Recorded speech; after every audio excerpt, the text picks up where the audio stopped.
Anak tega bunuh ayah dan nenek. Sang ibu alami luka parah. Kasus pembunuhan menimpa sebuah keluarga di Lebak Bulus, Cilandak, Jakarta Selatan. 2 orang tewas dan 1 lainnya luka berat setelah ditusuk pelaku yang tak lain adalah anak dari korban. Korban tewas diketahui merupakan ayah dan nenek dari pelaku. Sementara korban luka berat adalah ibu dari pelaku. Pelaku sendiri saat ini sudah diamankan oleh aparat kepolisian dan masih dalam pemeriksaan. Dikutip dari Kompas.com, Kapolsek Cilandak Kompol Febriman Sarlase saat dikonfirmasi, Sabtu, tanggal 30 November tahun 2024, membenarkan adanya kasus anak membunuh orang tuanya di Cilandak ini. Menurut Febriman, 2 orang yang tewas adalah ayah dan nenek pelaku. Sementara ibunya mengalami luka tusuk parah dan saat ini masih mendapatkan perawatan intensif di RS Fatmawati.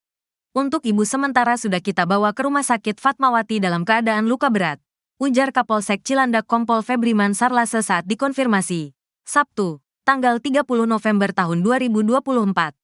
Menurut Febriman, dalam melakukan aksinya, pelaku menggunakan pisau. Pelaku yang sudah kalap menusuk para korban berulang kali. Ayah dan nenek pelaku mengalami luka tusukan di beberapa lokasi dan meninggal di lokasi kejadian.